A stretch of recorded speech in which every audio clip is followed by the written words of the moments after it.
Hi friends, welcome to my channel. என் சேனலை subscribe பண்ணவங்க எல்லாருக்கும் ரொம்ப தேங்க்ஸ். நம்ம எல்லாருக்குமே பிடிச்ச ஈஸியான டிஃபன்னா அது இட்லியும் தோசையும் தான். அதையே நாம் ஹெல்த்தியாக மில்லட்டில் செஞ்சு சாப்பிட்டா வாங்க எப்படி செய்யறதுன்னு வீடியோக்குள்ளே போய் பார்க்கலாம். ஃபஸ்ட்டு ஒரு பாத்திரத்தில் 2 டம்ளர் இட்லி அரிசி எடுத்துக்கோங்க.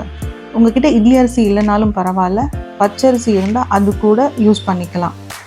அது கூட 1 டம்ளர் வெள்ளைச்சோளம் அதை எடுத்து ஆட் பண்ணிக்கோங்க.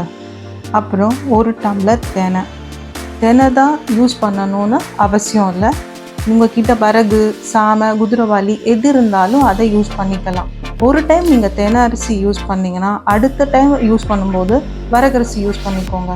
அடுத்தது சாமை, இந்த மாதிரி மாற்றி மாற்றி யூஸ் பண்ணிக்கலாம். அது கூட 1 டம்ளர் உளுந்து, அப்புறம் 2 ஸ்பூன் வெந்தயம் சேர்த்து நல்லா 5லேருந்து 6 தடவை கழுவிக்கோங்க. அப்புறம் நிறைய தண்ணி ஊற்றி ஊற வச்சுடுங்க.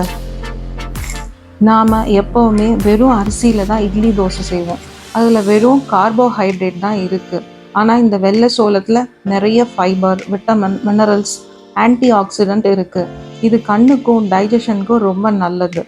தெனை அரிசி இது கண்ணுக்கும் கேஸ்ட்ரிக் ப்ராப்ளத்துக்கும் ரொம்ப நல்லது. ஃபீட் பண்ணுற மதர்ஸ்க்கு நல்லா தாய்ப்பால் வர உதவும். சாமை அரிசி வயிறு தொடர்பான பிரச்சனைக்கு ரொம்ப நல்லது. அயன் கண்டென்ட் அதிகம். ஸோ ஹெச்பி லெவல் கம்மியாக இருக்கிறவங்க இதை அடிக்கடி எடுத்துக்கலாம். குதிரைவாலி இதில் இருக்கிற ஃபைபர் கண்டென்ட்டால் கேன்சர், பிபி, ஹார்ட் டிசீஸ் வராமல் தடுக்குது. வரகரிசி எடுத்துக்கிட்டால் வெயிட் லாஸ், ரத்த ஓட்டம் சீராகும், போன் ஸ்ட்ரென்தன் ஆகும். பீரியட்ஸ் ப்ராப்ளம் இருக்கிறவங்களுக்கு அதை சரி பண்ணும்.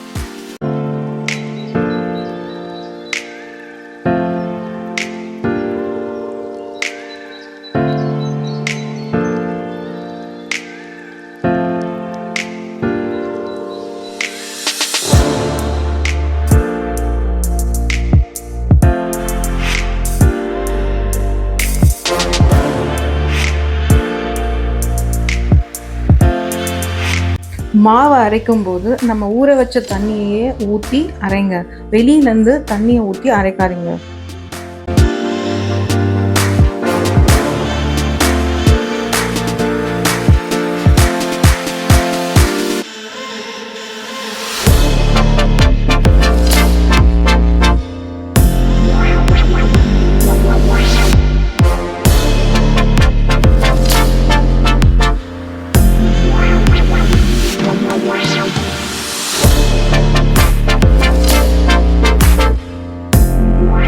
இந்த மாவு புளிக்க 5 மணிலேருந்து 6 மணி நேரம் கேப் இருந்தால் போதும்.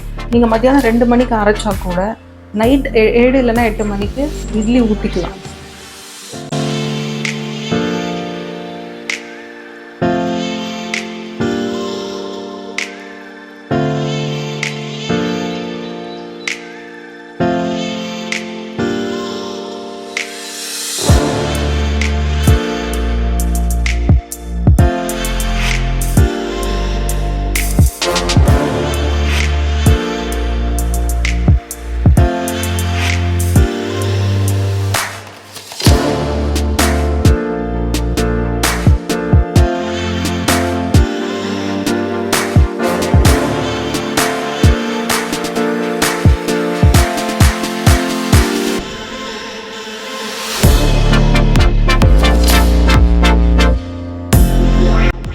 இந்த இட்லி தொட்டுக்க ஒரு டிஃபன் சாம்பார் எப்படி செய்யறது பார்க்கலாம் வாங்க.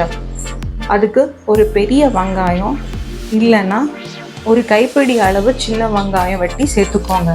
அது கூட 3 தக்காளி, 2 பச்சை மிளகாவையும் ஆட் பண்ணிக்கோங்க.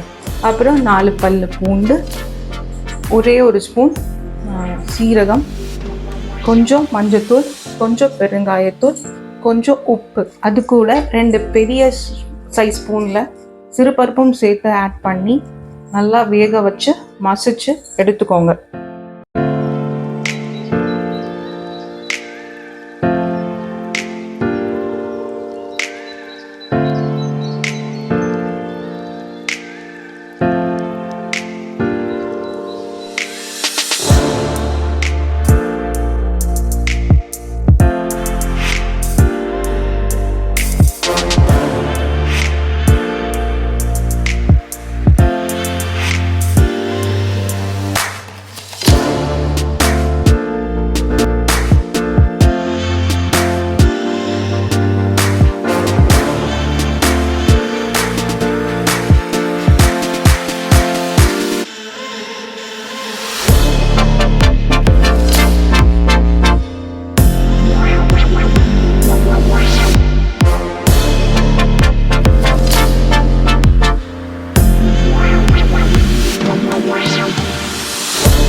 ஒரு பேனில் கடுகு உளுத்தம்பருப்பு தாளித்து இது கூட சேர்த்துக்கோங்க.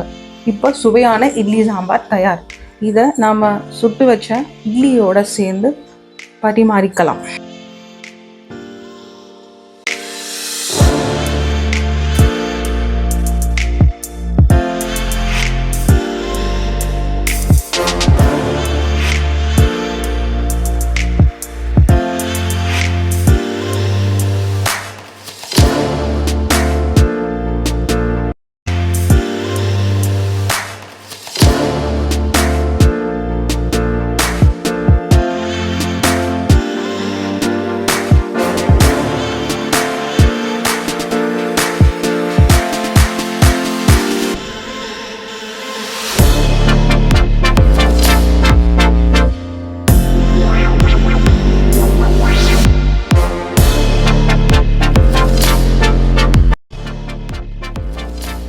தேங்க்ஸ் ஃபார் வாட்சிங். இந்த வீடியோ உங்களுக்கு பிடிச்சிருந்தா லைக் பண்ணிக்கோங்க, ஷேர் பண்ணிக்கோங்க, அப்படியே என் சேனலை சப்ஸ்கிரைப் பண்ணிக்கோங்க.